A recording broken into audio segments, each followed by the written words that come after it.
የ22 ዓመት ወጣቷ ያንሹ ከፕሮፌሰር ጃንግ ሺናይን ጋር ስትጋባ ተመልክተን የፊልማችንን እይታ እንጀምራለን። ሁሉም ነገር እንደምንመለከተው ሳይሆን ተተዋውቀው ወደ ትዳር ዓለም ሊገቡ የቻሉት በጥቂት ቀናቶች ውስጥ ብቻ ነበር። የካሜራው ትዕይንቶችም ከቀናቶች በፊት ወደ ኋላ ወስደው የትውውቅ ቀናቸውን ሲያሳዩን የቡና መሸጫ ካፌ ውስጥ በአጋጣሚ ተጋጅተው እንደተተዋወቁና ፕሮፌሰር ጃንግ ከመጠን በላይ ጥንቁቅ ጽድት ያለ አለባበስን የሚለብስና ለጥቃቅን ነገሮች እንኳን ትኩረቱን ሰጥቶ የሚከታተል በመሆኑ የረገጠችው ጫማውን በሶፍት በመጥረግ እንድትጠነቀቅ ሲነግራት፣ እንዲሁም ወደ ካፌው እንኳን የመጣው ቡና ለመግዛት ፈልጎ ስለነበር በሚፈልገው መልኩ በወረቀት ላይ ለሻጩ ማድረግ ያለበትን ዝርዝር ጽፎና ሰጥቶት ቡናውን ባዘዘው መሰረት እንዲያፈላለት ይጠይቀዋል። ከደቂቃዎችም በኋላ እንደ ፍላጎቱ ሊፈላለት ስላልቻለ እራሱ ወደ ማፊያ ቦታ በመግባት ውሃውን በ90 ዲግሪ የሙቀት መጠን አፍልቶት በሚፈልገው መሰረት ቡናውን ሲያዘጋጀውና ነገር ግን ከመጠጣቱ በፊት በማሽተት ትንሽ እንከንን ስላገኘበት ለሻጩ እንዲጠቀም ያቀረበለት ወተት ትኩስ እንዳልሆነና ይህም ነገር ከመጠን በላይ እንዳናደደው ይናገራል። ከሻጩ በላይ በባህሪው ዩንሹ ከመጠን በላይ የተገረመች ሲሆን ያፈላውን ቡና እራሷ ተቀብለው ከሱቁ በመውጣት ትሄዳለች። በመቀጠልም የካሜራው ትዕይንቶች ዛሬ ወደ ዩኒቨርሲቲ የገቡበት የመጀመሪያ ቀን በመሆኑ ወደ መማሪያ ክላሷ ገብታና የአጋጣሚ ነገር ሆኖ ፕሮፌሰሩን በዚህ ዩኒቨርሲቲ ውስጥ አስተማሪ በመሆኑ ለማስተማር ወደ ክፍል ሲገባ ተመልክተው ስትደናገጥ እናያታለን። ዩኒቨርሲቲ ውስጥ አሉ ከተባሉ መምህራን መካከል ዋነኛው እሱ ሲሆን በእውቀቱም ቢሆን ገና በ14 ዓመቱ በማቴማቲክስ ውጤቱ አማካኝነት የወርቅ ሜዳሊያ የተሸለመ፣ በ18 ዓመቱም ዩኤስ ውስጥ የሚገኝ የቴክኖሎጂ ተቋም ውስጥ እንደገባና ገና በ28 የወጣትነት ዕድሜ ውስጥም የፕሮፌሰርነት ማዕረጉን ሊያገኝ እንደቻለ እንረዳለን። ማስተማሩንም ቀጥሎ ሴቶቹ ተማሪዎች በመልኩ የተገረሙና የተመቻቸው ሲሆን ሳይመለከታቸው ከጀርባ ፎቶ ሲያነሱት እሷን ብትሆን በቴክስት ከጓደኞቿ ጋር ስለሱ ጉዳይ ስትጻጻፍና የሚያስተምረውን ነገር ከመከታተል ይልቅ በወረቀት ላይ እሱን መሳል ትጀምራለች። ነገር ግን አውቆባት በድንገት ወደ እሷ ጋር በመምጣት ሲያስተነግጣትና የሳለችውን የአኒሜሽን ይዘት ያለውን የእሱን መልክ ከተመለከተ በኋላ ጮሆ ከመቆጣት ይልቅ የተሳሳተችውን ቦታ እንድታስተካከል በሚያስገርም ሁኔታ ነግሯትና በተማሪዎቹ ፊት ለፊት አሳፍሯት ማስተማሩን ይቀጥላል። ወደ ቤቷም ከተመለሰች በኋላ ከጓደኛዋ ጂ ጋር ዛሬ ስለተፈጠረው ነገር መነጋገር ትጀምርና ጓደኛዋ ከሰማችው ነገር አንጻር ፕሮፌሰሩን ለመመልከት ከመጠን በላይ መጓጓት ትጀምራለች። እሷ ግን ምንም ያክል በፕሮፌሰሩ ብትናደድም በቻለችው ፍጥነት ትምህርቷን ማጠናቀቅ እንደምትፈልግና ከዛም የምትፈልገውን ቤት በቅርቡ መግዛቷ እንደማይቀር ነበር የተናገረችው። ከዚህም በተጨማሪ የስራ ቅጥር ኢንተርቪው ስለነበረባት የሚያምረውን ልብሷን እንድታበድራት ጓደኛዋን ስታሳምንና የምትፈልገውን ልብስ ተቀብላ በቀጣዩ ቀን ላይ የኢንተርቪው ቦታ ላይ ቁጭ ብላ እናያታለን። ምንም ያክል ደስተኛ ሆና ወደ ቦታው ብትመጣም ከፊት ለፊቷ ባሉት በአራቱ ሰዎች አማካኝነት በየተራ የሚቀርቡላትን የተለያዩ ጥያቄዎች ብቁ ሆና ለመመለስና ለስራውን በቂ ሆና ስላልተገኘች በሚያሳዝን ሁኔታ ደስታዋ ወደ ሐዘን ተቀይሮ ለስራው እንዳልተመረጠች ይነገራታል። አስቀድማም ወደ መጸዳጃ ቤት በማምራት ራሷን ለማረጋጋት እየሞከረች እያለ ልክ እንደሷ ተናዳ ወደ መጸዳጃ ቤቱ አንዲት ሴት ስትገባና ነጩ ልብሷ ላይ የደፉባትን ቡና ለማስለቀቅ እየታገለች ተመልክታት ነጭ በመሆኑ ሊለቅላት እንደማይችል ነገር ግን እሷ እንደምታስተካክልላት በመናገር የአኒሜሽን ስዕል ችሎታዋን በመጠቀም የቆሸሸው ቦታ ላይ የማያስነቃ ስዕልን በመሳል ከውርደት ልጅቷን ታተርፋታለች። ይህም ክስተት በልጅቷ ከመጠን በላይ እንድትወደስ ሲያደርጋትና ይህቺ ሴት የቦታው ዳይሬክተር በመሆኗ ስሟን ጠይቃት እንዲሁም ወደዚህ ለምን እንደመጣች በማረጋገጥ በሰራተኞቹ አማካኝነት ከቦታው ለቃ ከመሄዷ በፊት እንደተቀጠረች እንዲነገራት ታደርጋለች። ይህም አልበቃ ብሏት በቀጣዩ ቀን ላይ ተኝታ እያለ እህቷ ዩላን ደውላ ትቀሰቅሳትና ከቤተሰቦቻቸው የወረሱት ንብረት ለሁሉም ተከፋፍሎ የእሷም የድርሻዋ ወደ ባንክ አካውንቷ እንደገባ ትነግራታለች። በዚህም ነገር ከመጠን በላይ ደስተኛ ሆና ዋንግቢን ከተባለው ደላላና የአጎቷ ልጅ ጋር ስትገናኝና የሪል ስቴት ቤትን መግዛት እንደምትፈልግ ስትነግረው በቅርቡ የሚሸጥ እንደተመለከተ በመናገር የቤቱን ካርታ በስልኩ ፎቶ አድርጎ እያሳያት ይሄ ቤት ለእሷ ከበቂ በላይ እንደሆነና ገንዘቧንም ከምታጥፈው እዚህ ላይ እንድታሳርፍ ይመክራታል። እሷም ከአንዳንድ በሀሳቡ ስትስማማና ሄዳ በአካል ቤቱን ባትመለከተውም ዘመዷ በመሆኑ እንደማይወሻት አምና ገንዘቡን ስልክለት ይታያል። ለሁለቱ ጓደኞቿም ስለ ዜናው ነግራቸው የደስደስ ተገናኝተው እየጠጡ እንዲያከብሩ ሲስማሙና ወደ መዝናኛ ቦታ አንድ ላይ ሲያመሩ እናያለን። በሌላ በኩል ፕሮፌሰሩ ግን ስለ ካንሰር በሽታ አንዳንድ ሪሰርቾችን ከተመለከተ በኋላ ጃፓን ውስጥ ወደሚገኘው ሆስፒታል በመደወል እንዴት ከዚህ በሽታ መዳን እንደሚቻል ይጠይቃል። ቀኑ በዚህ መልኩ ተጠናቆ በቀጣዩ ቀን ላይ ምንም ያክል የትምህርት ሰዓት ቢረፍትባትም ልትገዛው ያሰበችውን ቤት ከመቀደሟ በፊት በፍጥነት ወደዛ በመሄድ ፕሮሰሱን ስትጨርስና በድጋሚም ተቻክኗ በፍጥነት ወደ ትምህርት ቤቱ በማምራት ከአራት ፕሮፌሰሮች ፊት ለፊት ቆማ ፕሬዘንቴሽኗን ማቅረብ ስትጀምርና አስቀድማ ወደ ውስጥ ስትገባ ፕሮፌሰር ጃንግን ገፍትረው ስለነበር ተናዶባት ለ5 ደቂቃ አርፍዳ እንደመጣችና በዚህም ምክንያት የዚህን ዓመት ትምህርት መቀጠል እንደማችል በመናገር እያለቀሰች ከክፍሉ እንድትወጣ ያደርጋታል። ወደ ቢሮ ብትሄድም ምንም አይነት መፍትሄን ስላላገኘች በድርጊቱ ልቧ ተሰብሮ ለጓደኞቿ ስለ ሁኔታው ስታስረዳና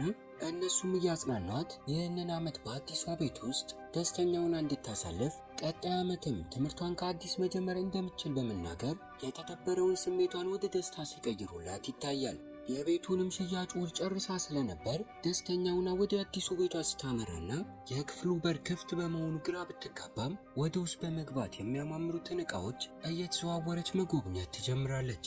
ብዙም ሳትቆይ ግን ፕሮፌሰሩ እርቃኑን ሆኖና ከታች በፎጣ ተጠቅልሎ ከመታጠቢያ ክፍል ይወጣል። በድንጋጤ ውስጥም ሆና በድንገት እርቃኑን እንዳለ ፎቶ ማንሳት ስትጀምርና እሱም ሊያስቆማት ወደ እሷ ጋር በመምጣት እጆቿን ይዞ ወደ ቤቱ ምን ልትሰራ እንደገባች ሲጠይቃት ግራ በተጋባ ስሜት ውስጥ ሆና ልብሱን ለብሶ እስኪጨርስ በመጠበቅ ፋይሎቿን አንድ በአንድ እያወጣችና እያሳየችው ይሄ ቤት የእሷ መሆኑን ልታረጋግጥለት ትሞክራለች።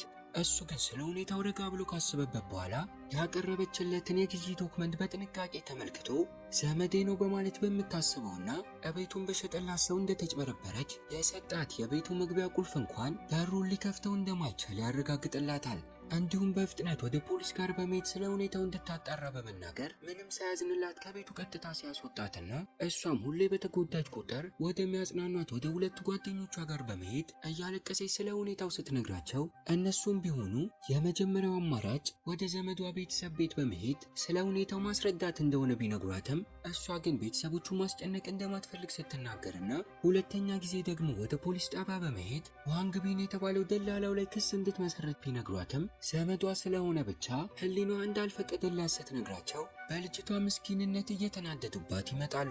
ነገር ግን እንዴትም አሳምኗት በቀጣዩ ቀን ላይ ወደ ትምህርት ቤት በመሄድ ለፕሮፌሰሩ ወደ ፖሊስ ጣቢያ አብሯት እንደሄድና ስለተፈጠረው ነገር ለፖሊሶች ተናግረው መፍትሄ እንዲፈልጉ ብትጠይቀውም እሱ ግን የኩራቱ ነገር ያዝ አድርጎት ምንም አይነት ትርፍ ጊዜ እንደሌለው ወደ ፖሊስ ጣቢያም አብሯት ሊሄድ እንደማይችል ይነግራታል። ይህም ክስተት ከእህቷ ተደውሎላት ወደ ባንክ አካውንቷ የውርስ ገንዘብ እንደገባላት የነገረቻትን ቀን ወደ ኋላ ውስጡ ያሳየንና ያኔ ደስተኛ በመሆኑ ወደ ባንክ ሄዳ እንደነበር ለባንኩ ሰራተኛም ስለ ሁኔታው እያናገረችው እያለ ገንዘቧን እዚሁ ባንክ ውስጥ እንድታስቀምጠው መክሯት እንደነበርና የአጋጣሚ ነገር ሆኖ ፕሮፌሰሩን ገንዘብ ለማውጣት ወደ ባንክ አምርቶ ስለነበር በሰራተኞቹ እንዳትጭበረበር ፈርቶና ተመልክቷት በወረቀት ላይ ሪል ስቴቶችን እንድትገዛ የእሱን ሀሳብ አቅርቦና ጽፎ አሳይቷት ነበር። እናም በዚህ ምክንያት አሁን ላይ ወደ ፖሊስ ጣቢያ አልሄድም በማለት ሲገግምባት ከዩኒቨርሲቲው ለቆ እስኪወጣ ትጠብቅና ያኔ ሪል ስቴቶችን ጊዜ በማለት እሱ ገፋፍቷት እንደነበር እናም በዚህ ጉዳይ ላይ እሱ እጁ እንዳለበትና ሊረዳት ባይችል እንኳን ግዴታ ከእሷ ጋር ወደ ፖሊስ ጣቢያ እንደሚሄድ በመናገር ልታስፈራራው ትሞክራለች። እሱም አስቀድሞ ከዶክተሩ ጋር ለመገናኘት ቀጠሮዎችን አስይዞ ስለነበር መጀመሪያ አንድ ላይ ወደ ሆስፒታል ሲያመሩና ከዶክተር ጃንግ ጋር ስለ ካንሰሩ ሁኔታ መነጋገር ጀምሮ በሽታው በሰውነታቸው ውስጥ በመጠንከሩ ምናልባት በሰርጀሪ ጊዜያቸውን ማራዘም እንጂ እንዲህ በቀላሉ ማዳን እንደማይችሉ ይነግረዋል። እናም ወደ ሕክምና ክፍሉ በመግባት ሲጎበኝ በካንሰር በሽታ የተያዘው እሱ ሳይሆን አያቱ መሆኑን እንረዳለን። ከሆስፒታሉም ለቀው እንደወጡ አንድ ላይ ወደ ፖሊስ ጣቢያ ሲያመሩና ክሳቸውን ለመመስረት ከፖሊሱ ጋር መነጋገር ጀምረው ተከሳሹ ጥፋተኛ ሆኖ ከተገኘ የ10 ዓመት የእስር ቅጣት እንደሚያጋጥመው ስትሰማ ሀሳቧን በመቀየር ከፖሊስ ጣቢያው ለቃ ትወጣለች። ፕሮፌሰሩም ተከትሏት በመውጣት ለምን ሀሳቧን እንደቀየረች ሲጠይቃት ከልጅነቷ ጀምሮ የምታውቀውና በደንብ የምትቀርበው ሰው እንደሆነ ምንም ያክል ቢከዳትም እሱ ላይ ግን እንደዚህ ማድረግ እንደማትችል ትናገራለች። እናም በዚህ ክስተት ምስኪንነቷን እየተረዳ በመምጣቱ ለልጅቷ ያለው አስተሳሰብ እየተቀየረ መምጣት ይጀምራል። አሁን ላይ የምትኖርበትን ቤት በማጣቷ የባንክ አካውንቷ ባዶ በመሆኑ እንዲሁም ከትምህርት ገበታዋ እንኳን ለ1 ዓመት በመባረሯ ምክንያት የምታድርበትን ቦታ እንኳን አጣለች። ጓደኛዋ የዩኒቨርሲቲ ተማሪ በመሆኗ የእሷ የዶርም ክፍል ውስጥ እንድታድር አድርጋት የነበረ ቢሆንም ብዙም ሳትቆይ በፕሮክተር አማካኝነት ከቦታው ለቃ ስትሄድና የመጨረሻ አማራጯ ወደ ሆነው ጓደኛዋ ሊኒዮ ጋር በመሄድ በሆስፒታል ውስጥ በነርስነት የሚሰራ በመሆኑ የነርሶች ክፍል ውስጥ ለጊዜያቶች መቆየት እንደምትችል ይፈቅድላታል። እየተፈጠሩ ባሉ ነገሮች እንደምንረዳው ሊኒዮ ምንም ያክል ጓደኛው ብትሆንም ከጂ ግን ፍቅር እንደያዘውና እስከዛሬም ደፍሮ ሊነግራት እንዳልቻለ ነገር ግን በድርጊቶቹ አማካኝነት እንዳፈቀራት እንዳወቀችበት ሆኖም እሷ በየጊዜው የተለያዩ ፍቅረኞችን ስለምትቀያየር አሁን ላይም ቢሆን አዲሱ ፍቅረኛዋ ወደ ሆስፒታል መጥቶ ፒክ ሲያደርጋትና እሱን ከመጠን በላይ እንዲቀና ስታደርገው እናያለን። የአጋጣሚው ነገር ሆኖ ይሄ ቦታ የፕሮፌሰሩ አያት የሚታከምበት ስለነበር ከጥቂት ሰዓታቶች በኋላ አያቱ ከመታከሚያ ክፍሉ በመውጣት የመናፈሻ ወንበር ስር ውስጥ ተወሽቆ ታገኘዋለች። ተታግላም ከውስጥ እንዲወጣ ስታደርገውና ለምን ወደ ውስጥ እንደገባ ስትጠይቀው የልጅ ልጁ ሲጋራን እንዲያጨስ እንደማይፈቅድለት እሱም እንዳያገኝበት እዚሁ ሲጋራ እንደደበቀና እሱን ለማውጣት ብሎ እንደገባ ይነግራታል። እሷም ብትሆን እንዳያጨስ ልትመክረው ብትሞክርም እሱ ግን እድሜው እየገፋ በመምጣቱ አሁን የቀረው ሽርፍራፊ ጊዜያት እንደሆነና የቀረውንም ጊዜ የሚፈልገውን ነገር እያደረገ ደስተኛ ሆኖ መኖር እንደሚፈልግ ይነግራታል። በጸባዩም አማካኝነት ደስ ብለው ስለነበር ከልጅ ልጁ ጋር ሊያጣብሳት እየሞከረ ፍቅረኛ እንዳላት ሲጠይቃትና የልጅ ልጁ አግብቶ ቤተሰብ መስርቶ ከተመለከተ በኋላ ቢሞት እንኳን እንደማይቆጨው ይነግራታል። በቀጣዩም ቀን ላይ ፕሮፌሰሩ ወደ ሆስፒታል በመምጣት እሱን መጎብኘት ሲጀምርና ግንባሩን ሲስመው ሲጋራ በመሽተቱ እያጨሰ መሆኑን አውቆበት ማጨሱን እንዲያቆም ሊመክረው ሲሞክርና እየዋሻው በቅርቡ ሰርጀሪ እንደሚያደርግ ከዛም እየዳነ እንደሚመጣ ሊነግረው ቢሞክርም አያትየው ግን የቀረው ጊዜ ትንሽ መሆኑን እርግጠኛ እንደሆነና መዋሸት እንደማይጠበቅበት ይልቁንስ እሱን ደስተኛ ለማድረግ ከፈለገ አግብቶ ቤተሰብን እንዲመሰርት ይመክረዋል። ፕሮፌሰሩን ደስ እንዲለው በማሰብ ፍቅረኛ እንዳለችውና በቅርቡ እንደሚያስተዋውቀው በመናገር የሰርጀሪ ስምምነት ወረቀቱ ላይ እንዲፈርም ያደርገዋል። ችግር የማያጣት ይንሹ ደግሞ ማታ ላይ የነርሶች ክፍል ውስጥ ቁጭ ብላ ያለ መኖሯን የማያውቅ አንድ ነርስ ወደ ውስጥ በመግባት ልብሱን መቀየር ይጀምራል። እሷም እርቃኑን ስትመለከተው ደንገጣ ስጭውና እሱን በማፈር ከቦታው እየሮጠ ሲወጣ እናየዋለን። አያቱን ለማስደሰት ምን ማድረግ እንዳለበት ግራ የገባው ፕሮፌሰሩ ደግሞ ሲጨንቀው ወደ አንደኛዋ ነርስ ጋር በመሄድ እንድታገባው ሲጠይቃትና ልክ እንደ ሚስቱ በመሆን ባስመሰለች ቁጥር የምትፈልገውን ያክል ገንዘብ እንደሚሰጣት ይነግራታል። እሷ ግን እያሾፈባት መስሏት በሀሳቡ ልትስማማለት አልቻለችም ነበር። ወዲያውኑም አይኑ እዛ ሆስፒታል ውስጥ እየተንጎራደደች የነበረችው ይንሹ ላይ ሲያርፍና ወደ እሷ ጋር በመሄድ ስለ ሁኔታው ነግሮ ሊያሳምናት ሲሞክር እሷም መጀመሪያ ላይ በሀሳቡ አልስማማም ብላ የነበረ ቢሆንም ነገር ግን አያቱን እየገፉ ነርሶች ሲወስዱ ትመለከትና ቀን ላይ የተመለከተችው ሰው መሆኑ ስለገባት የመጨረሻ ምኞቱን ለማሳካት የልጅ ፍቅረኛ ነኝ በማለት ራሷን ታስተዋውቅለታለች። እሱም ሲመለከታት ቀድሞ ሞቷት ስለነበር ከአንዳንድ ለልጅ ልጁ ደስተኛ ሲሆንና ወደ ሰርጀሪ ክፍል እያስገቡት ስለነበር የሁለቱን ጋብቻና የትዳር ህይወት ለመመልከት ሲል ከሰርጀሪ በኋላ በህይወት እንደሚቆይ ራሱን በሙሉ ተስፋ መገፋፋት ይጀምራል። የቀዶ ጥገናው ሕክምና ተጀምሯል። ለሰዓታቶችም ያክል ሁለቱም በህይወት መትረፉንና መሞቱን ለማረጋገጥ የዶክተሮቹን ምላሽ እየተጠባበቁ ሲሆን እሷም የፕሮፌሰሩን መጨነቅ ተመልክታ ስለ ሁሉም ነገር እንዲረሳና ዘና እንዲል አንዴ ቡናን ስታመጣለት ሲያሰኛት ደግሞ የጭንቅላት ጌሞችን እንዲጫወት በማድረግ ትኩረቱን ስትበታትነውና በመጨረሻም ስለ ራሷ ችግር እየነገረችው ሁሉንም ነገር ረስቶ ከሷ ጋር መነጋገሩን ይቀጥላል። እናም በዚህ መልኩ ለጥቂት ሰዓታቶች ከጠበቁ በኋላ ዶክተሮቹ ቀዶ ጥገናው አስቀድሞ በሰማው የደስታ ዜና አማካኝነት አያቱ ከህይወቱ ጋር ተታግሎ በሰላም እንደተጠናቀቀ ይነግራቸዋል። ፕሮፌሰሩን በዚህ ነገር ከመጠን በላይ ደስተኛ ስለሆነ ያደረገችለት ነገር ሲያመሰግናት በምላሹም የቤቱን የይለፍ ቃል መግቢያ ኮድ ነግሯት ለወር ያክል የሱ ቤት ውስጥ እንድትኖር እንደፈቀደላት ይነግራታል። እናም በዚህ ምክንያት አስቀድማ ለብቻዋ ወደ ቤቱ ስታመራና የይለፍ ቃሉን በመጠቀም የቤቱን በር ከፍታ ወደ ውስጥ ስትገባ እቤቱም ከመጠን በላይ ጽዱ፣ ሁሉም ነገር በስርዓት የተደረደረና አንድ እንከን የማይገኝበት በመሆኑ ከመጠን በላይ እየተገረመች መታለች። እንዲሁም እሱ እስኪመጣ እየጠበቀችው እያለ የዴሊቨሪ ሰራተኛ የታሸገ ትልቅ ካርቶንን ይዞ በመምጣት ከዚህ ቀደም እቃዎችን ሲያመጣ የሚቀበለው እሱ በመሆኑ የፕሮፌሰሩ ፍቅረኛ እንደሆነች ማሰብ ሲጀምርና እያሾፈባት ካርቶኑን አስገብቶ አማቼ በማለት ተሰናብቷት ከቦታው ለቆ ይሄዳል። ከጥቂት ሰዓታቶች በኋላ ወደ ቤቱ ሲመለስ የተላከለት ካርቶን ባዶ ሆኖና ተቀዳዶ እሷን ብትሆን ሶፋ ላይ እንዳለች እንቅልፍ ወስዷት ነበር። በዝርክርክነቷ ቢናደድባትም ነገር ግን ካርቶን ውስጥ የነበሩት የድሮ ፎቶዎች በስርዓቱ መደርደሪያው ላይ ተደርድረው ሲመለከት ንዴቱን በመተው እዛው በተኛችበት ልብስ ሲያለብሳት እናያለን። በሚያስቅ ሁኔታ እሷ ግን በህልሟ ያጭበረበራት ዘመዷ ወደ እሷ ጋር በመምጣት የተሳሳተ አፓርታማ ውስጥ እንደገባችና የእሷ ቤት ከጎን ያለው እንደሆነ በመናገር ትክክለኛ የቤት ባለቤት መሆኗን የሚያሳዩ ሰነዶችን ሲሰጣት እሷም ደስተኛ ሆና ስታመሰግነው ታያለች። ዶሮ ብታለም ጥሬዋን አሉ። በቅዠት ውስጥም ሆና ዋንግቢን በማለት በተደጋጋሚ እየጠራች ስለነበር የምትናገረውን ነገር ለማዳመጥ ወደ እሷ ጋር ጠጋ ሲልና ድምጿን ከፍ ስታደርግ ደንግጦ ከእሷ ለመሸሽ ሲሞክር አፉ ውስጥ ይዞት የነበረው ጣፋጭ ነገር ተፈናጥሮ ወደ እሷ አፍ ውስጥ ይገባል። በፍራቻም ተሞልቶና እየተንቀጠቀጠ ሊያወጣላት ሲሞክርና እሷን በመጨረሻ ከቅዠቷ ባና ስትነቃ በድንገት ትጋጨውና እንዲነስረው ምክንያት ትሆናለች። ነገር ግን ህልሙ ስለነበረች ለምን እንደነሰረው ራሱ በቅጡ ማወቅ አልቻለችም። ገንዘቧን በዘመቷ እንደተጭበረበረች የማታውቀው እህቷም በቪዲዮ ኮል ደውላላት አዲሱ ቤቷን እንድታሳያት ስትጠይቃትና ስለ ሁኔታው አውቃ እንዳትቆጣት ስለፈራች በጥቂቱም ቢሆን ይህንን ቤት ስታሳያት ይታያል።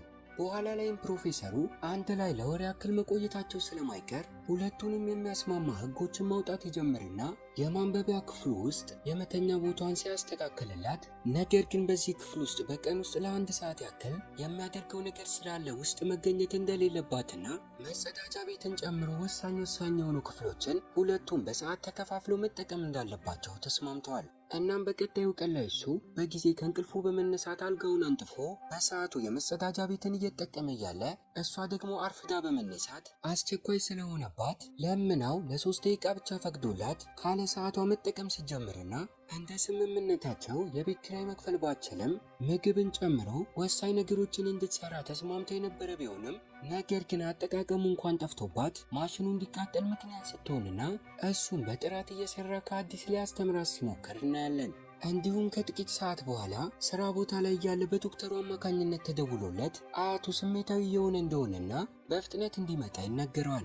እሱም ተቻክሎ ወደ ሆስፒታሉ ቢደርስም አስቀድማ ዩንሺ ጓደኛዋን ለመጠየቅ ወደ ሆስፒታል ስታመራ አያቱን ተመልክታውና አናግራው እንዲረጋጋ በማድረግ ከእሱ ጋር አሪፍ ጊዜን ስታሳልፍ በመስኮቱ በኩል ይመለከታታል። ወደ ውስጥም እንደገባ አያቱ ተመልክቶት ፍቅረኛውን ከመጠን በላይ እንደወደዳትና በፍጥነት ከእሷ ጋር መጋባት እንዳለበት ይነግረዋል።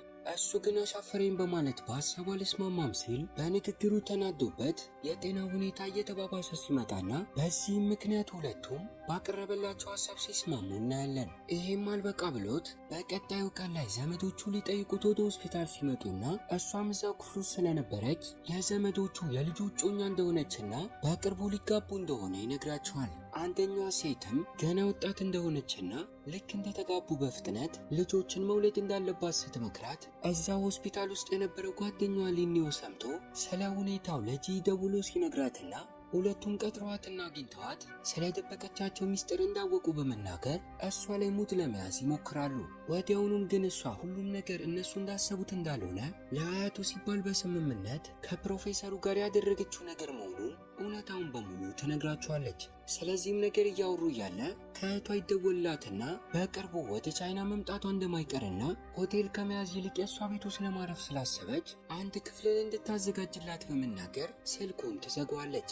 ይህም ነገር ለዩንሹ እንዴት እውነታውን ለእህቷ መናገር እንዳለባትና ካለበለዚያ ደግሞ እንዴት በማስመሰል ከእህቷ ቁጣ ማምለጥ እንዳለባት ግራ እንድትጋባ አድርጓታል። ወደ ቤቷም ከተመለሰች በኋላ ፕሮፌሰሩ የተለያዩ ግራ የሚያጋቡ ጥያቄዎችን መጠየቅ ይጀምራል። ከጥያቄዎቹ መካከል መጀመሪያ ስለ ቁመቷ ርዝመት በመቀጠልም ስለ ሰውነቷ አንዳንድ ነገሮችን እንዲሁም ያልበቃ ብሎት ሊስማት በሚመስል መልኩ ወደ እሷ ጋር ከመጠን በላይ ቀረቤታውን ጨምሮ እሷንም ግራ ካጋባት በኋላ ጸጉሯን በመክፈት ጆሮዋን ተመልክቶ ያቆማል። በዚህም ምክንያት ምን እያደረገ እንደሆነ ለምንስ እንደዚህ አይነት ጥያቄዎችን እንደሚጠይቃት ስትጠይቀው ሁለቱ አብረው እንዲሆኑ ለመለየትና ከተጋቡ በኋላ እንኳን ጄኔቲክሳቸው ተጣምሮ ምን ያክል ልጆችን መውለድ እንደሚችሉና ምንም አይነት ችግር እንደማያጋጥማቸው ለማረጋገጥ ፈልጎ እንደሆነ ይነግራታል። ይህም ንግግሩ የበለጠ ግራ እያጋባት እንዲመጣ አድርጓት የነበረ ቢሆንም ነገር ግን ቀን ላይ ወደ ሆስፒታል አያቱን ለመጠየቅ ሄዶ እንደነበርና አያቱም እሷን ላለማግባት እፈልጋለሁ በማለት ደጋግሞ ሲጠይቀው በቀጣዮቹ ቀናቶች ውስጥ ሁለቱ እንዳይጋቡ አንድ ምክንያት እንኳን ይዞለት ከመጣ በትዳራቸው ጉዳይ እንደማይጨቀጭቀው እንደነገረውና እሱን ለማሳመን እንከኖችን እየፈለገ እንደሆነ ይነግራታል። ገንዘቧን ስለበላት ስለ ዘመዷ ዋንግ ቢንም ምንም ያክል እሱ ላይ ክስም መመስረት ባትፈልግም ነገር ግን አፈላልገው ገንዘቧን ለማስመለስ አቅዳ ስለነበር አስቀድማ በዚህ ጉዳይ ላይ ወደ አናገረችው ጠበቃ ቢሮ ስታመራ በተቋም ውስጥ አንድ ሰውን ታገኛለች። ሰውየውም እየፈለገችው ያለው ጠበቃ የስራ ጉዞን ለማድረግ ከሀገር እንደወጣና እሱም በስራው ጠበቃ በመሆኑ እስኪመለስ ድረስ እንደሚረዳት በመናገር ከአዲስ ከእሱ ጋር ስለ ሁኔታው መወያየት ሲጀመር ምን ያክል ገንዘብም እንደሚያስፈልጋት ከነገራት በኋላ ከዚህ ቀደም ካናገረችው ጠበቃ ይልቅ ዋጋውን ቀነስ በማድረግ ሲያስማማትና እሷም የተገኘውን አጋጣሚ ለመጠቀም በማሰብ ምንም ያክል ለጊዜው ገንዘብ ባይኖራትም ከሁለቱ ጓደኞቿ ስትበደርና ገንዘቡን ስልክለት ይታያል። ማታ ላይም ወደ ቤቷ በመመለስ ለፕሮፌሰሩና ለእሷ ባሳያት መሰረት አሪፍ ምግብን ሰርታ አንድ ላይ እየተመገቡ ስለ ዛሬ ውሏቸው መነጋገር ሲጀምሩና እሷም ስለ አዲሱ ጠበቃ ጉዳይ ሁሉንም ነገር በዝርዝር ስትነግረው በባህሪው ተጠራጣሪ ስለነበር ስለ ሰውየው አንዳንድ ነገሮችን ጠይቋት በቀጣዩ ቀን ላይ አብሯት ወደ ተቋሙ ሲያመራና በሚያሳዝን ሁኔታ በሰራተኞቹ አማካኝነት በዛ ስም የሚጠራ ጠበቃ በቢሮ ውስጥ እንደሌለና ሰውየው ሌባ ሆኖ እንዳጭበረበራቸው ይረዳሉ። በዚህም ምክንያት ፕሮፌሰሩ እሷን ወደ ቤቷ እንድትሄድ በማድረግ ከደህንነት ካሜራዎች የሰውየውን ፊት መርጦ ፎቶ ሲያነሳው እናያለን። ወደ ሆስፒታልም ከተመለሰ በኋላ አያቱን ለማሳመን ምንም አይነት በቂ ምክንያት ስላጣ እያስተማረው በሚመስል መልኩ በዋይት ቦርዱ ላይ የጻፈና ስለ ባህሪ ልዩነታቸው፣ ስለ ትምህርት ደረጃ እንዲሁም ስለ ቁመታቸው ልዩነት እንኳን የተለያዩ የሚያስቁ ምክንያቶችን እየደረደረለት ይገኛል። አያቱ ግን በሚናገረው ነገር እየሳቀበት ነበር። ከምንም ነገር በላይ ፕሮፌሰሩን ሀሳቡን እንዲቀይር ያደረገው በዶክተሩ አማካኝነት አያቱ ከዚህ በኋላ በህይወት ሊቆይ የሚችለው ቢበዛ 1 ዓመት ብቻ እንደሆነ ሲሰማ ነበር። ከዚህም በተጨማሪ ስለ አጭበረበራት ጠበቃ ጉዳይ እሷ እውነታውን እንዳታውቅ አድርጎ ስለነበር ከደህንነት ካሜራው ላይ ባገኘው ፎቶ አማካኝነት ሰዎቹን ተጠቅሞ ሰውየው ያለበትን ቦታ ማጣራት ሲችልና ወደ እሱ ጋር በመሄድ ሲያገኘው እናያለን። ከጥቂት ሰዓታቶችም በኋላ በአያቱ ትዕዛዝ መሰረት ከእሷ ጋር ወደ ሱፐርማርኬት ሄዶ እቃዎችን እየገዛ በዛውም አያቱ እንዳለው የልጅቷን አስተዋይነት ለመረዳት እየሞከረ ነበር። እናም በዚህ አጋጣሚ እቃዎችን ገዝተው ልክ እንደነሱ በሱፐርማርኬት ውስጥ የነበረች አንዲት ሴት የገንዘብ መያዣ ዋሌቷን እንደጣለችውና ገንዘብ እንድታበድራት በመጠየቅ ምንም ያክል እሱ በልጅቷ ላይ ጥርጣሬ ቢኖረውም የጠየቀቻትን ያክል ገንዘብ ስትሰጣትና ልጅቷን በ10 ደቂቃ ውስጥ እንደምትመልስላቸው በመናገር ከሱፐርማርኬቱ ለቃ በወጣችበት ሰዓት ላይ እስክትመለስ እሷን እዛው ቁጭ ብለው መጠባበቅ ይጀምራሉ። በሚያሳዝን ሁኔታ ግን በእጥፍ ከ20 ደቂቃ በላይ እዛው ቢጠብቋትም ልጅቷ ልትመጣ አልቻለችም ነበር። እናም ፕሮፌሰሩ ይህንን አጋጣሚ ተጠቅሞ ሁሌም ተጠራጣሪ መሆን እንጂ ሰዎችን በሙሉ ልብ ማመን እንደሌለባት እሷ ምስኪን በመሆኗ ብዙ ሰው ሊያታልላት እንደሚሞክር በመናገር ለጥፋቷ እሷን መውቀስ ይጀምራል። ነገር ግን እንደዚህ ብሎ ሳይጨርስ ገንዘቡን የተበደረቻቸው ሴት ወደ እነሱ ጋር በመምጣት አመስግና ስትመልስላቸውና ይሁንሹም ለፕሮፌሰሩ ሁሌም ተጠራጣሪ ከሆነ ህይወቱ የሰቀቀን እንጂ የደስታ ሊሆንለት እንደማይችል ስትነግረው ባደረገው ነገር በማፈር ዛሬ ከጠበቃዋ ጋር ተገናኝተው እንደነበርና ምንም ያክል እንዳጭበረበራት ባይነግራትም ስላልተመቸው የእሷን ስራ መስራት እንደማይችል የሰጠችውንም ገንዘብ መልሶልሻል በማለት ከእሱ የተቀበለውን ገንዘብ ይሰጣታል። በቀጣዮቹ ቀናቶች ውስጥም እሱ ለአያቱ የጤና ሁኔታ ሲል፣ እሷ ደግሞ ከታላቅ እህቷ ቁጣ ለማምለጥ ሁለቱም ሳይታወቅባቸው የሐሰት ጋብቻውን ለመፈጸም ይወስናሉ። እናም እህቷ አስቀድማ በነገረቻት መሰረት ልታገኛት ወደ እሷ ጋር ስትመጣና ዩንሹም ከፕሮፌሰሩ ጋር ተስማምታ ይሄ አዲስ የገዛችው ቤት እንደሆነ ፕሮፌሰሩም ቢሆን ፍቅረኛዋ መሆኑን ተናግራለች። ለጥቂት ቀናቶችም እህቷ በእሷ ቤት ውስጥ መቆየቷ ስለማይቀር ምንም ያክል ሁለቱ ለመራራቅ ቢሞክሩም እህቷ ወደ እነሱ ጋር ስትመጣ ግን አውቀው ልክ እንደ ፍቅረኛሞች አክት ያደርጋሉ። ከመጋባታቸውን በፊት ትዳሩ የስምምነት መሆኑን የሚያረጋግጥ የኮንትራት ወረቀት ላይ የተፈራረሙ ሲሆን ከሷ የሚጠበቀው በትዳሩ ውስጥ ልክ እንደ ሚስት ማስመሰል፣ አያቱም ከጎናቸው እስካለ ድረስ እሱ ሳያውቅ በትዳሩ መቀጠል ሲሆን በምትኩም ሁሉም ነገር ካበቃ በኋላ ይህን የራሱን ቤት ለቆ እንደሚወጣላት ነበር። በሚያሳዝን ሁኔታ ግን ሰርጋቸው ሊከናወን ቀናቶች ሲቀሩት ታላቅ እህቷ እቤት ውስጥ ተፈራርመው ያስቀመጡትን የኮንትራት ወረቀቱን ታገኘዋለች። እናም ስታነበው መጨረሻ ላይ ቤቱ ለሷ እንደሚዘዋውር ተጽፎ ስለነበር እንደዋሸቻትና የማስመሰል እንጂ የምርም የፍቅር ግንኙነት ውስጥ እንዳልሆኑ ቤትም ገዝቻለሁ ያለቻት ውሸት መሆኑን አንድ በአንድ በማወቋ ፊት ለፊት ወረቀቱን እያሳየቻት አጋፍጣት ለምን እንደዋሸቻት ትጠይቃታለች። እሷም እስከዛሬ የተፈጠረውን ነገር በሙሉ አንድም ሳታስደስት ነግራትና ከጠበቀችው በተቃራኒ እህትየዋ ለሁለቱም ጥቅም ሲባል ባደረገችው ነገር ሳትቆጣትና ሳትጮህባት እውነታውን አምና እንዲጋቡ ስትፈቅድላቸው ወደ ሰርጉም ብዙ ዘመድ አዝማዶች ተጠርተው ስለነበር የእነሱ የልጅነት ጓደኛ አሁን ላይ ግን አድጎ በትወነው ዓለም ውስጥ ያለ አንድ ልጅ ወደ እነሱ ጋር ይመጣል። ዩንሺም ስትመለከተው ከመጠን በላይ ደስተኛ የሆነች ቢሆንም ታላቅ እህቷ ግን ከጥቂት ወራቶች በፊት ሁለቱም ጠጥተውና ሰክረው አንድ ላይ አሪፍ ምሽትን አሳልፈው ስለነበር ገና ስትመለከተው በማፈር ሰላም ሳትለው እንኳን ትታው ከቤቱ ትወጣለች። ሁለቱ ሙሽሮች እንዴት የሰርጋቸው ቀን ላይ መራመድና በሰዎች ፊት ለፊት ማስመሰል እንዳለባቸው ተለማምደው የሰርጋቸው ቀን ደርሷል። እሷም የሚያምር ቅንጡ ነጭ ቬሎን አድርጋ በተመሳሳይ መልኩ እሱም ሱፉን ገጭ አድርጎ ወደ ሰርጉ ፕሮግራም ከማምራታቸው በፊት ትኩር ብሎ ሲመለከታት ገና ለመጀመሪያ ጊዜ መልኳ እንደሚያምር ማስተዋልና ለእሷ የተለየ ስሜት እየተሰማው መምጣት ይጀምራል። እናም ቤተሰቦቻቸው በተገኙበት አያትየውም ከመጠን በላይ ደስተኛ ሆኖ በፊልሙ መጀመሪያ ላይ እንደተመለከትነው የሰርጉ ፕሮግራም ሲከናወንና ሰብሰብ ብለው የቤተሰብ ፎቶዎችን መነሳት ይጀምራሉ። አያትየው የሰርግ ስጦታውን ሰጥቶ ከቦታው ለቆ ከሄደ በኋላ ሁለቱ ሙሽሮችም ወደ ቤታቸው አምርተው ከዚህ ቀደም ከነበረው በተቃራኒው አሁን ላይ የመተፋፈር ስሜትና ልክ እንደ ድሮ መነጋገራቸውን አቁመው ምን ማድረግ እንዳለባቸው እንኳን ግራ እየተጋቡ መጥተዋል። ታላቅ እህቷ ደግሞ የሰርጉ ፕሮግራም ላይ ያሉ የልጅነት ጓደኛዋ ተመልክቷት ከዚህ ቀደም አሪፍ ጊዜን ስላሳለፉ የስልክ ቁጥሯን ጠይቋት የነበረ ቢሆንም እሷ ግን ለሱ ፍላጎትን ከማሳየት ይልቅ እየሸሸችው መጥታለች። ምንም ያክል ለአንድ ዓመት ከዩኒቨርሲቲ ለመባረሯ ዋነኛ ተጠያቂ ራሱ ፕሮፌሰሩ ቢሆንም አሁን ላይ ግን ሁለቱም የሚያደርጉት ነገር ጠፍቷቸው ከስራ ከተመለሰ በኋላ ማታ ማታ የትምህርቷን ጉዳይ እያስጠናት መጥቷል። ከዚህም በተጨማሪ የዩኒቨርሲቲውን አመራሮች በማናገር ወደ ቀድሞ የትምህርት ገበታዋ እንድትመለስ ሲያደርጋትና ከኋላ አንስቶ የፊት ለፊት ወንበር ላይ እንድትቀመጥ አድርጎ ሁለቱም አይን ላይን እየተያዩ እሷ መማሯን እሱ ደግሞ ማስተማሩን ይቀጥላል። በእነዚህም ምክንያቶች ከእሱ ቀድማ በፍቅሩ ጠብ ስትልና ለጓደኞቿም ስለዚህ ነገር ስትነግራቸው እነሱም ቢሆኑ የሰርጋቸውን ፎቶ ከተመለከቱ በኋላ በፎቶ ላይ በደስታ አይን እየተመለከታት እንደነበር እናም እሱም ሳይወዳት እንዳልቀረ በመናገር ከመጠን በላይ እንድትደሰት ያደርጓታል። ደስታዋ ግን ብዙም ሳይቆይ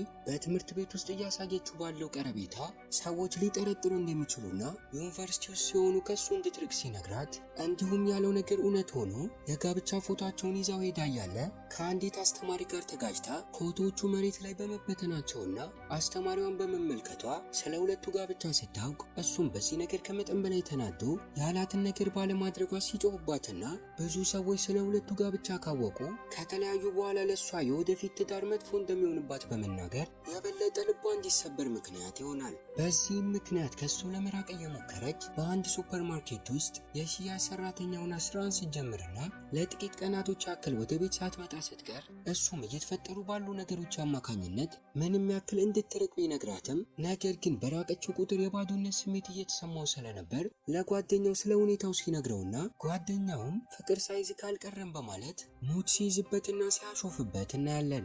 የሁለቱ ጉዳይ ብቻ ሳይሆን እህቷንም የልጅነት ጓደኛዋ አልፋታም በማለት እየተከታተላትና የአጋጣሚ ነገር ሆኖ እሱ የተወነባቸውን ፊልሞች ገዝታ ወደ ሆቴል ክፍሏ ስትገባ ይመለከታትና አሁንም ስለሱ እንደምታሰብ መጠርጠር ይጀምራል። በየጊዜው ፍቅረኞቿን የምትቀያየረው ጂ ደግሞ አሁንም ከድሮ ጋር ተጣልታ አዲስ ፍቅረኛ ስትይዝና በተስፋ እሷን እየጠበቃት ያለው አፍቃሪዋ ሊኔው ደግሞ በዚህ ጉዳይ ላይ የበለጠ ቀን በቀን እየቀና ሲመጣ እናየዋለን። በአያቱ አማካኝነት አዲሶቹ ሙሽሮች ወደ ቤቱ እንዲመጡ ሲጋበዙና እነሱም ወደዛ በመሄድ በዛው እሱን እየተንከባከቡት አንድ ላይ ምግብ ማብሰል ጀምረው ፕሮፌሰሩ አጋጣሚውን በመጠቀም የተበላሸውን ጸጉሯን እያስያዘላት ከእሱ እንድትርቅ የነገራት ለራሱ አስበው እንጂ መጥፎ ነገርን ፈልጎ አለመሆኑን በመናገር ይቅርታ ሲጠይቃት ይታያል። ስለ ወላጅ ቤተሰቦቹ ጉዳይም ከአያቱ ጋር መነጋገር ትጀምርና እናትና አባቱ ለስራ ጉዳይ ከከተማ ወጣ ብለው እንደነበር በሚያሳዝን ሁኔታም በሰላም ወደ ቤታቸው መመለስ እንዳልቻሉና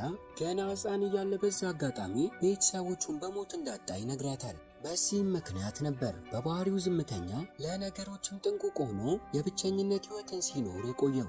እናም ዛሬ እሲው የአያታቸው ቤት ውስጥ ስለሚያድሩ ለሁለቱም አንድ ክፍል ውስጥ አልጋ ተዘጋጅቶላቸው በአንድ አልጋ አብረው እንዲተኙ ሲገደዱና በመተፋፈር ስሜት ውስጥ ሆነው ሁለቱም ጀርባቸውን ተሰታተው እየተነጋገሩ ምሽቱን ያሳልፉታል። በቀጣዩም ቀን ላይ እሷ ሳታውቅበት አውቆ በአንድ ጠበቃ አማካኝነት የጠበቃው ረዳት ሆና ስራ እንድትጀምር ሲያመቻችላትና በቀናቶች ውስጥ ስራውን እየሰራች ማምሸት ስትጀምር እንዲሁም አብዛኛው ጊዜዋን ከጠበቃው ጋር በማሳለፏ ራሱ ቢያገናኛትም ቀናት ነገር ግን ያዝ ሲያደርገውና በህልሙ ሳይቀር ከጠበቃው ጋር ሆና እየተመለከታት ባኖ ከእንቅልፉ ሲነቃ እናየዋለን። በዚህም ምክንያት ወደ ጠበቃው ቢሮ ያመራና እሷን ብዙ ስራ ማሰራት እንደሌለበት የትዳራቸው ህይወትም እየተበጠበጠ እንደሆነ በመናገር በሁለቱ መካከል ያለው ቀረቤታ እንዲርቅ እያስጠነቀቀው እያለ ወደ ክፍሉ እሷ ራሷ ስትገባና እንዳይታይ የጠረጴዛው ስር ተደብቆ የሚነጋገሩትን ነገር መስማት ይጀምራል። ጠበቃውም አውቆ ይሄ ስራ በትዳር ህይወትሽ ላይ ችግር ፈጥሯል ወይ በማለት ሲጠይቃት በስራው ደስተኛ እንደሆነች ነበር የተናገረችው። ከስራ ቦታም እስክትወጣ ድረስ ተደብቆ ተጠባብቆ ጠበቃው ብርድ ስለነበር ኮቱን ሲሰጣትና እሱም በንዴት ወደ እነሱ ጋር በመምጣት አስወልቋት የራሱን ኮት ሲሰጣት እናያለን። ሊኔውም ቢሆን በጂ ላይ መቅናቱን ያላቆመ ሲሆን ጊዜውን በሙሉ በድብቅ እሷን እየተከታተለ ሲያሳልፍና ይህም አልበቃ ብሎት ከፍቅረኛዋ ጋር ጠጥታ ምሽቱን አብራ ልታሳልፍ ስትል የሆቴል ክፍላቸው ሳይቀር ገብቶ ምክንያቶችን ፈጥሮ ሲያቋርጣቸው ይታያል። ፕሮፌሰሩ እያሳያት ባለው ባህሪ ከመጠን በላይ ግራ የተገባችው ዩሹ ሲቀና ተመልክታው እንደወደዳት ብታሰበም አንዳንዴ ግን ከእሷ ለመራቅ እየሞከረም ስለነበር በጠበቃው አማካኝነት ለሰራተኞች ወደ ተዘጋጀ የራት ግብዣ አብሯት እንዲሄድ ስታደርግና ለስራ አጋሮቿ ባለቤቷ መሆኑን ከመናገር ይልቅ እንዳይናደድባት በመፍራት የአጎቷ ልጅ መሆኑን ትናገራለች። ይህም ድርጊቷ በተቃራኒው እንዲናደድ ሲያደርገውና መጠጥ ጭራሹን የማይጠጣ የነበረ ቢሆንም ንዴቱን ለማብረድ ሲል ግን የዛኑ ቀን ላይ መጠጣትን ይጀምራል። እለ በሚመስል መልኩ በቀጣዩ ቀን ላይ ሳይቀር ጠበቃው እራት እንዲበሉ ሲጋብዛትና በዚህ አጋጣሚ በፒያኖ ሙዚቃን እየተጫወተላት እንዳፈቀራትና ፍቅረኛው እንድትሆን ጥያቄን ያቀርብላታል። በሚያሳዝን ሁኔታ እቅዱ ግን ሳይሳካለት ቀርቶ ከልቦ የምታፈቅረው ሰው እንዳለ ነበር የነገረችው። ከመለየታቸውን በፊት ወደ ስራ ቦታቸው አምርተው ስለነበር ባለቤቷ ወደ ቤት ሊያደርሳት ወደ እሷ ጋር ሲመጣና ከጠበቃው ጋር እየተሰነባበተች እጅ ላይ ተያይዛ ሲያያት ምንም ያክል የልደቷ ቀን ስለነበር ሰርፕራይዝ ሊያደርጋት አቅዶ የነበረ ቢሆንም ሀሳቡን በመቀየር ግን ትቷት ወደ ቤት ሲሄድና ከዚህ ቀን ጀምሮ የበለጠ ከእሷ ለመራቅ ሲሞከር ይታያል። ጂም ብትሆን አዲሱ ፍቅረኛዋ ከሌላ ሴት ጋር ግንኙነት እንዳለውና እሷ ላይም እየተጫወተባት እንደነበር ማረጋገጥ በመቻሏ ልቧ ተሰብሮ ስታለቅስ ሁሌ ከጎኗ የማይጠፋው ሊኒዮም እድሉን በመጠቀም ሲያጽናናት ይታያል። እውነታው ግን ውጉ የተባለው አዲሱ ፍቅረኛዋ ከሌላ ሴት ጋር እየማገጠባት ሳይሆን ያቺ ሴት የቀድሞ ፍቅረኛው እንደነበረችና ቢለያዩም አሁንም ግን እያስቸገረችው እንደነበር አለመረዳቷ ነው። ፕሮፌሰሩም ቢሆን ጨክኖ ከእሷ ጋር ለመለያየትና አኩርፏት መቆየቱን ባለመቻሉ የልደቷ ቀን ቢያልፍም ኬኮችን አሰርቶ ሰርፕራይዝ ሲያደርጋትና ለተፈጠረው ነገር ይቅርታ ይጠይቃታል። ይህም አልበቃ ብሎት በድንገት ሳታስቡ ሲስማትና እንዳፈቀራት በመናገር ፍቅሩን ቀድሞ ሲገልጽላት ይታያል። እሱ ብቻ ሳይሆን ሊኒዮም ለጂ በተመሳሳይ መልኩ ስሟት ፍቅሩን ገልጾላታል። ፕሮፌሰሩም አሁን ላይ የፍቅር ግንኙነትን የእውነት በመጀመራቸው የተፈራረሙትን የኮንትራት ወረቀት ማሻሻል እንዳለባቸው በመናገር ሁለቱም ተስማምተው ጎን ለጎን መተኛት ሲጀምሩና የስራ ቦታ ላይ ከሚያውቃት ከአንዲት ጓደኛው ምክሮችን እየተቀበለ እሷን ብትሆን ልክ እንደሱ እንድታፈቅረው ከስራ ቦታ ፒክ እያደረጋት ወደ ሲኒማ ቤት ወስዶ ፊልሞችን ሲጋብዛትና ከጠበቃው ረዳትነት ስራዋ በተጨማሪ በምትወደው የአኒሜሽን ይዘት ባላቸው የስዕልና የታሪክ ስራዎቿም ስትቀጥልና ዶክተሮቹ ከገመቱት በተቃራኒው የፕሮፌሰሩ አያት ከ1 ዓመት በላይ ጥቂት ጊዜያቶችን ቆይቶ በውሸት የተመሰረተው የልጅ ልጁ የትዳር ሁኔታ ወደ እውነተኛና ወደ ደስታ ሲቀየር ተመልክቶ እንዲሁም እሷን ብትሆን ትምህርቷን አጠናቃና ተመርቃ ትታያለች። በፊልሙም የመጨረሻ ትዕይንት ላይ ታላቅ እህቷ ዩላን ከልጅነት ጓደኛዋ ጋር የፍቅር ግንኙነትን ጀምራና በአድናቂዎቹ ፊት ለፊት ተንበርክኮ የጋብቻን ጥያቄ ሲያቀርብላት እሷም ደስተኛ ሆና ስትቀበለው አያትየውም ዮሹና ፕሮፌሰሩን ጠርቷቸው አስቀድሞም የውሸት ጋብቻን እንዳደረጉ እንደሚያውቅ ነገር ግን የውሸቱ ጋብቻ ወደ እውነተኛነት እንደሚቀየር እርግጠኛ እንደነበርና የልጅ ልጁን ገፋፍቶ ወደ ትዳር ዓለም ውስጥ ባይከተው ኖሮ መቼም የፍቅር ግንኙነት ውስጥ እንደማይገባ እርግጠኛ እንደነበር ይነግራቸዋል።